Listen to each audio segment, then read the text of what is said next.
I believe that we're going to see a bounce today. Okay, hear me out.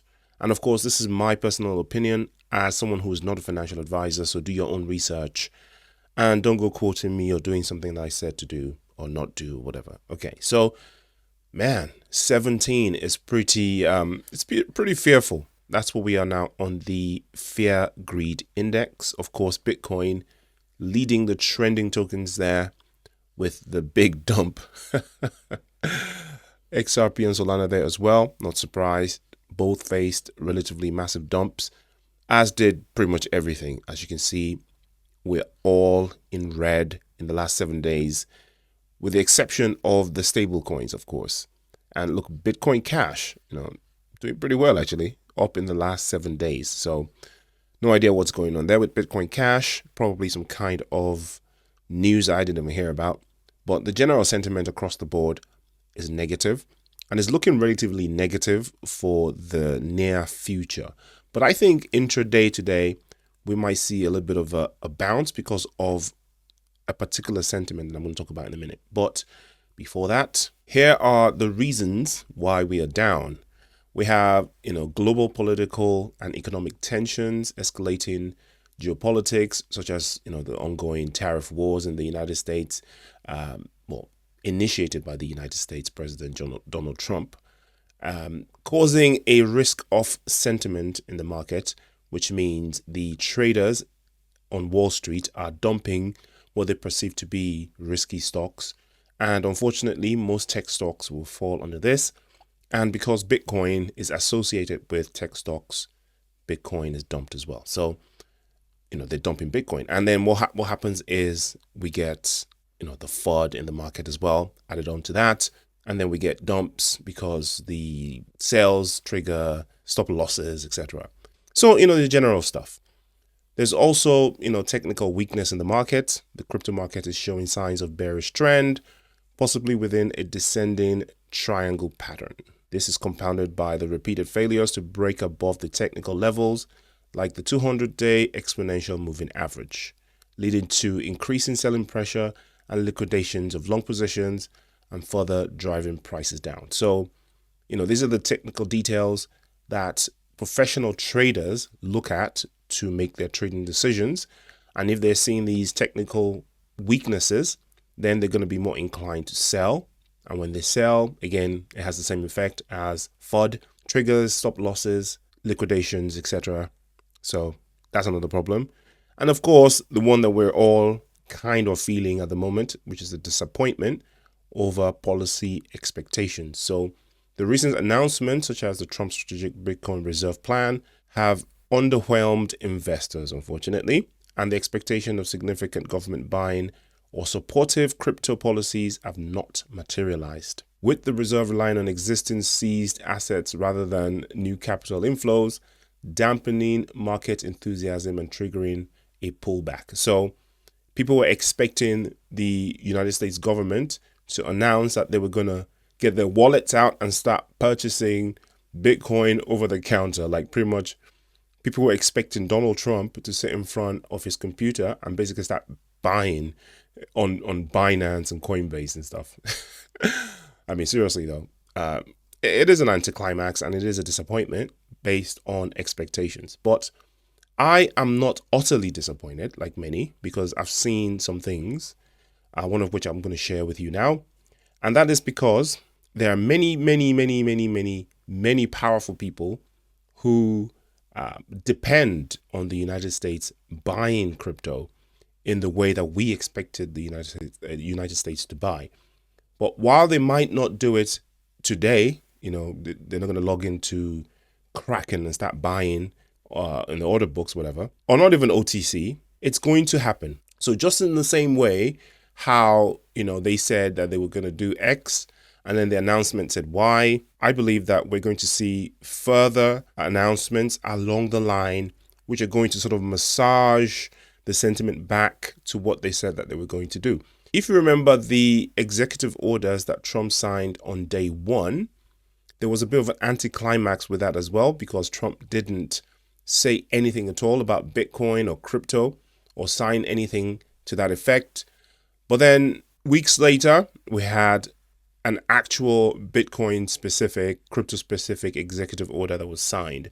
Now, this whole thing has been underwhelming so far, the crypto summit, but I think just like the inauguration event, that this doesn't mean that the United States isn't going to do it. I believe that down the line, they are going to buy new Bitcoin, and I'm going to show you why in a minute. But also that we're going to get further announcements that are going to recalibrate some of the stuff that's been signed. I think that the United States government is just a little bit more complex than people expect. I think that most of us don't have knowledge of the nuances of government.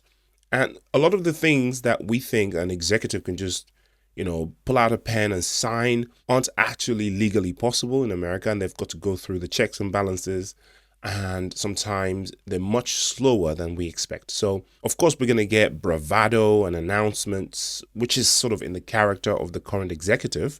But most of it still has to go, unfortunately, through the political, legislative, and legal processes. Now, one of the major reasons why I think that the United States is eventually going to buy new Bitcoin is because there are many powerful people who depend on them doing that.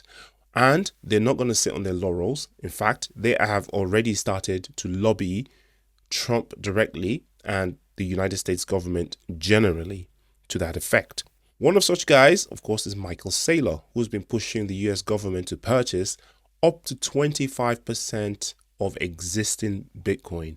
Not 25% of their portfolio, not 25% of, OTC Bitcoin, 25% of all Bitcoin. And that is a monumental amount to buy. So strategy founder Michael Saylor says that the US government should aim to hold a quarter of Bitcoin supply by 2035. So in the next 10 years, which is why I said that these things might not happen tomorrow, but, there is a mid to long term plan, right? If this is going to be a strategic reserve, obviously it's not something that's going to happen next week, 2 weeks time. It's something that's supposed to be accumulated over time. And then, the price, this is cycles, many, many cycles ahead, right? The reason why he picked 2035 is because by that time, 99% of Bitcoin would have been issued.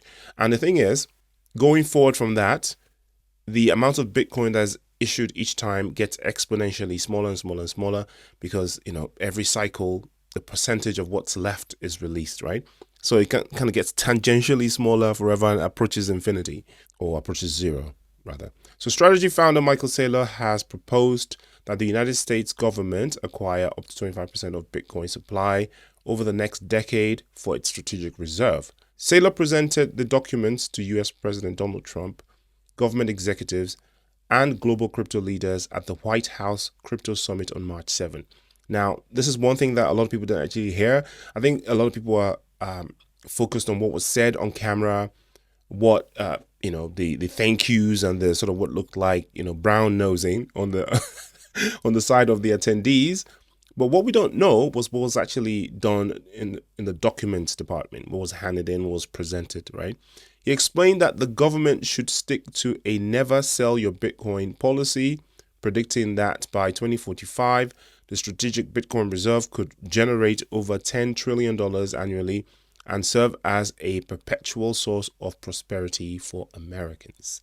Now, that would have been music to the ears of Donald Trump, something that, sounds like a legacy that he could leave behind with the help of all of these guys.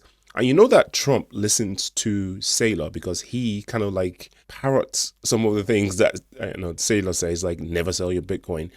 And Trump says, that's what people are saying. That's what people told me anyway, whatever that means. Someone that would have said that to him would be Michael Saylor. So he listens to Michael Saylor and at least agrees or at least parrots some of the stuff that he said. And if Saylor can convince the president, amongst other people, I don't think it's just Saylor doing it, because of course other financial entities would have reached out to Trump as well. You have BlackRock, Larry Fink also would be directly in Trump's ears. And it is in the interest of these powerful guys that Bitcoin is bought by the United States in those amazing numbers, right? Because I can't think of any other entity, apart from countries, that can bring Bitcoin to the prices that people like Michael Saylor and Larry Fink are hoping for and are indeed expecting, right? So, $10 trillion annually, that is significant. That is significant. That would make a dent in any country's financial situation, right?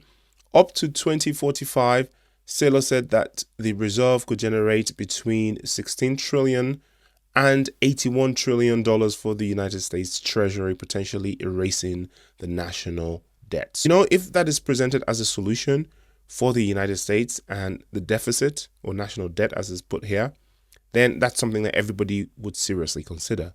Even people who are against Bitcoin, unless there are people in the US government who don't want the United States to succeed, who wants to keep the United States in perpetual debt.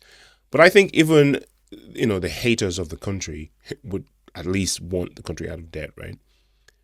Earlier today, Trump signed an executive order, a strategic Bitcoin reserve and digital asset stockpile, initially funded with cryptocurrency seized in criminal cases. So initially, okay?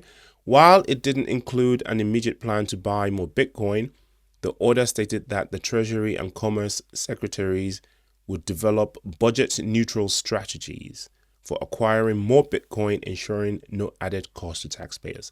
So again, they're working out the kinks at the moment. How do we buy more without costing the taxpayer? A lot of people have made videos about this. Actually, the people that I watch that make XRP related videos have mentioned that this is an opportunity for Ripple to move in here and offer some free XRP for the treasury because, they have so much XRP in the escrow. And while that might be, offering up some of their own personal stash, some of it, the ROI would be absolutely insane, right?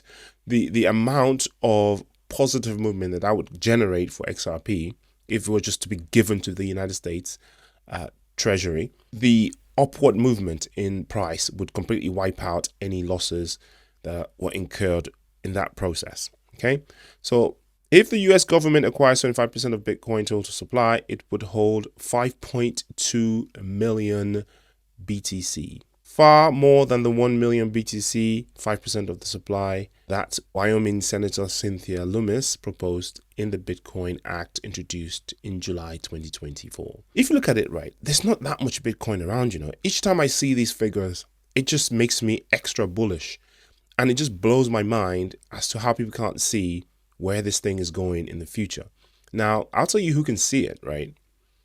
Larry Fink can see it. Saylor can see it. A lot of these whales that are causing these shakeouts and FUDs now, they can see what's going to happen. Bitcoin has graduated away from being something that's just an imaginary magic internet money, geeky stuff. Now, this is now a real thing, right? And the United States government is getting into it. Russia is getting into it. Brazil is getting into it. The BRICS nations, random nations, companies, the biggest banks in the world are buying. I know there's been outflows in ETFs. That's just related to the recent and very short-lived, in my opinion, negativity around. And it's just how traders do. Traders, they're not committed to anything. Traders, I'm talking about stock market traders, Wall Street, etc. These guys are paper hands. They don't care. They have no emotions. They have no ties to anything. Their thing is not to hodl. Most of them, they day trade and, they buy and sell as the technical details tell them to. They look at the macros. They look at the micros. They sell, buy. Their function is to make money as quick as possible, right? They don't look at the long term. Long-term stuff, that's for investment banks, right? Not traders, investment banks and funds, hedge funds and stuff, right? So JP Morgan, Fidelity, Larry Fink's company, all those guys, right? They're the ones that look into the future and think, well, 10 years from now, this is going to be worth 100 times, 200 times. We're going to buy now. We're going to shake the tree. We're going to make everybody sell. We will buy the bloodbath. And then we will sell when the parabolic runs happen in 10 years or whatever, or when, not necessarily even a parabolic run, when, a gradual step increase takes us to the moon. So it'd be like going to the moon via escalator rather than taking a rocket ship, if you know what I mean. So, not financial advice. Do your own research. Uh, I wouldn't try to swing trade or panic sell. Not financial advice. Uh, but man, we're in for some really good times when all of these stuff blows over.